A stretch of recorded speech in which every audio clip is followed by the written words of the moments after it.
বাংলাদেশি চোরেদের দিনের পর দিন অত্যাচারের কারণে কিভাবে একটা গ্রাম জনমানব শূন্য হয়ে যায় তার কাহিনী আজকে আপনাদের সামনে তুলে ধরবো। মেইনলি কোন কারণে গেছে এখান থেকে এই গ্রাম থেকে উঠে? ওই চোরের উৎপাতে।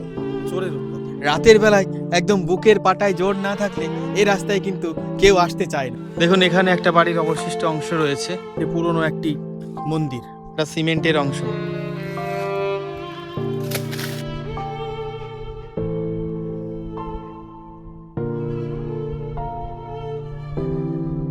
আমার পেছনে যে বিস্তীর্ণ বাঁশের জঙ্গল দেখতে পাচ্ছেন, আসলে এটি এক সময়ে জনমানুষে ভর্তি একটি পুরো গ্রাম ছিল।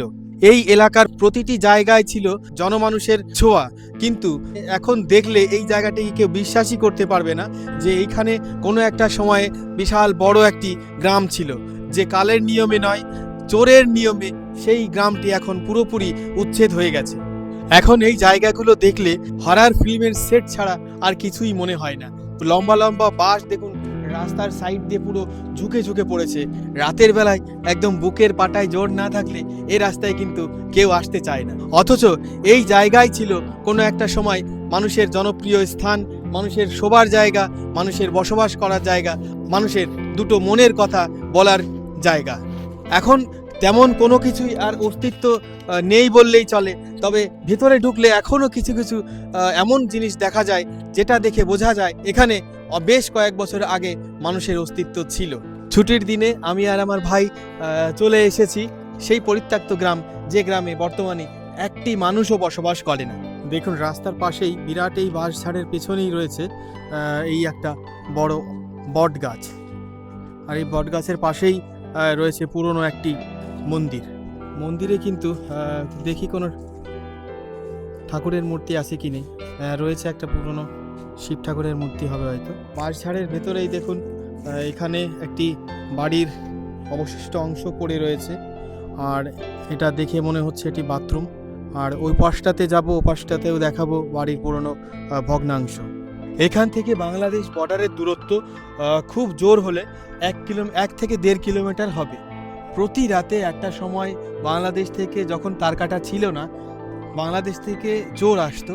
রাতে এসে চোর এসে এই সমস্ত এলাকার ভিতরে যে সমস্ত বাড়িগুলো ছিল প্রতি রাতে তারা চুরি করে নিয়ে চলে যেত।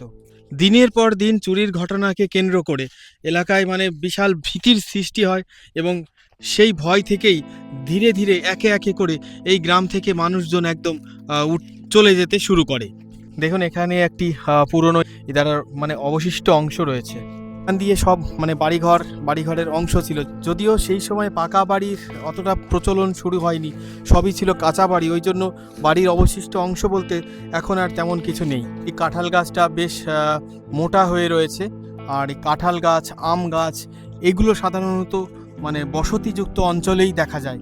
আপনারা এই আম কাঁঠালের গাছ দেখে অবশ্যই বুঝতে পারছেন যে এখানে কোনো একটা সময় গ্রাম ছিল। দেখুন এখানে একটা বাড়ির অবশিষ্ট অংশ রয়েছে, একটা পাকা বাড়ির, একটু সাবধানে যেতে হবে। পাকা বাড়ির অবশিষ্ট অংশ, যদিও বাড়িটি ছোট। আর এই বাড়িটির সামনে এই একটা উঁচু ভিটা রয়েছে। এটা দেখুন, এখানে দেখুন এই যে ইট, একটা সিমেন্টের অংশ। মাঠের ভিতরে হলে তো এইসব সিমেন্ট ইট এগুলো তো আসবে না। দেখুন এখানেও ইট রয়েছে। এই যে বন্ধুরা, আমি এখন একটি বাড়িতে রয়েছি, যে গ্রাম আপনাদেরকে দেখালাম যে শূন্য গ্রাম, জনমানব শূন্য গ্রাম।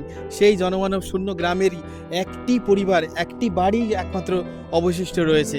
সেই বাড়িতেই আমরা এখন রয়েছি, শুনবো তার গ্রামের কাহিনী। মাসে এই গ্রামে তো লোকজন কি নেই, সব গেছে কোথায় তাহলে? তাহলে অনেক জায়গায় গেছে। ওই কেউ যার টাকা পয়সা আছে, ছেলে আছে, কেউ কলকাতায় গেছে, কেউ ভালকে গেছে, সবাই চলে গেছে। সবাই চলে গেছে। আমার ছেলে টেলে নেই, সেই বুড়া বুড়ি পড়ে আছি এখানে। আর তোমার মেনলি কোন কারণে গেছে এখান থেকে, এই গ্রাম থেকে উঠে? ওই চোরের উৎপাতে। চোরের উৎপাত? খুব চোরের, বাংলাদেশ থেকে চোর আসতো। হ্যাঁ। তো তোমরা এখন এই বাড়িতেই থাকো, কোনো কারেন্ট ফারেন্ট কিছু নেই? না, কিছু অসুবিধা হয় না? অসুবিধা হয়। 7 বার চোরে নিছি। 7 বার চুরি করেছে? এই হাড়ি কড়াই শাড়ি কাপড় চোপড় হুম। এইখানে নিয়ে যায় এই বুড়ো বুড়ির কাছ থেকে। সারা করিমপুর থানার লোক চিনে যে এই একা আছি। যখন তার কাটা ছিল না সেই সময় খুব চুরি হতো আমাদের গ্রামে। বন্ধুরা, বাড়িটিকে আপনাদেরকে একটু ঘুরে ঘুরে দেখাই। দেখুন বাড়ির অবস্থা, ছোট একদম একটি ছোট পাকা বাড়ি রয়েছে। আর দেখুন আশেপাশে কিন্তু কোনো বাড়ি নেই, পুরো জঙ্গল আর জঙ্গল। চোখ যত দূরে যাবে তত দূরে শুধু জঙ্গল আর জঙ্গল। এই যে বাড়িটি, আর ওদিকেও জঙ্গল আর এদিকেও জঙ্গল। সত্যি এমন বনবাসে থাকা কষ্ট সহ্যনীয় ব্যাপার। আর এটি কোনো বনবাসের থেকে কম নয় আমার মনে হয়। এটি রান্নাঘর। দেখুন আমি এখন যে জায়গাটিকে দাঁড়িয়ে রয়েছি, চারপাশটা বেশ নিচু, আর এই জায়গাটা বেশ একটু উঁচু হয়ে রয়েছে, কারণ এখানে একটি বাড়ির ভিত ছিল। এটি একটি নারকেল গাছ। সাধারণত নারকেল গাছ আমাদের আগেকার সময়ে উঠানেই নারকেল গাছ লাগানো হতো। ভাবতে একটু অবাকই লাগছে, আমি এখন যেখান দিয়ে হাঁটছি এটি কোনো কারোর বাড়ির উঠান ছিল একটা সময়। এই একদম উঠান ভরা ফসল আর গোলা ভরা ধান আর বাড়ি ভর্তি মানুষজন, অথচ সেই জায়গাতেই এখন রয়েছে পুরো আগাছার জঙ্গল। আপনাদেরকে বলে রাখি, এই গ্রামটির নাম একটা সময়ে ছিল মানিকদিহি। এটি নদিয়া ডিস্ট্রিক্টে অবস্থিত। এই গ্রামটি পরে ভারত বাংলাদেশ সীমান্ত ঘেঁষা একদম একটি সীমান্ত গ্রাম। জায়গাটিকে চিনে থাকলে অবশ্যই কমেন্টে জানাবেন এখানে কি ছিল, কবে এই গ্রাম উঠে গেছে, জানলে অবশ্যই জানাবেন। বাংলাদেশি চোরেদের উৎপাতে সে গ্রাম উজাড় হয়ে গেছে। সেই গ্রামের সামনেই আপনারা দেখতে পাচ্ছেন এখন বর্তমানে তার অবশিষ্ট কিছুই নেই, শুধু পুরনো যে ভিটা মাটির অবশিষ্ট অংশ, সেই অবশিষ্ট অংশ ছাড়া আর কিছুই নেই। তবে বাংলাদেশি চোরের উৎপাত এখন কমে গেছে। এখন মানে আজ থেকে প্রায় 20-25 বছর আগে থেকেই কমে গেছে। কারণ 2000 সালে 2001 সালে আমাদের যে বর্ডার এরিয়া আমরা থাকি, সেই বর্ডার এরিয়া এখান থেকে 1 থেকে 1.5 কিলোমিটার দূরে, সেই বর্ডার জুড়ে একদম কাটা তারের বেড়া দেওয়া হয়েছে, যার জন্য বাংলাদেশি চোরেদের যে প্রথমে অবাধ আনাগোনা ছিল ভারত বাংলাদেশ দুই দেশের মাঝখানে, সেটি বর্তমানে বন্ধ হয়ে গেছে। যার ফলে এলাকায় চুরি নেই, নেমে এসেছে শান্তির ছায়া এবং মানুষজন স্থায়ীভাবে বসবাস শুরু করেছে। তবে হারিয়ে যাওয়া এই গ্রাম, সেই গ্রাম কিন্তু এখনও পর্যন্ত বসেনি। সেই গ্রাম রয়েছে এখনও একদম জনমানব শূন্য। বন্ধুরা, আবারও দেখা হবে অন্য কোনো ভিডিওতে, অন্য কোনো কাহিনী নিয়ে আপনাদের সামনে আবারও হাজির হব। আমি রাজু সরকার, আপনাদেরকে জানাই টাটা।